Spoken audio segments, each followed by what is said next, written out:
You are looking at Julian's pronunciation guide, where we look at how to pronounce better some of the most mispronounced words in the world, like this other curious word. But how do you say what you're looking for today?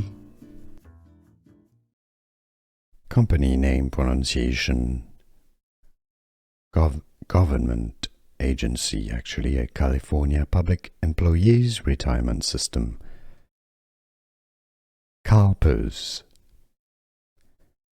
Cal is for California, but PERS is for Public Employees Retirement System, CalPERS.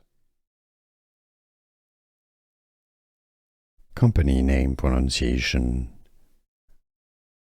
Government agency, actually a California Public Employees Retirement System. CalPERS.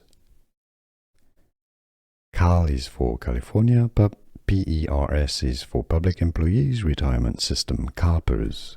Here are more videos on how to pronounce more confusing words and names too many mispronounced. Like this video if you found it useful. I appreciate your support. I'll see you soon and thanks for watching.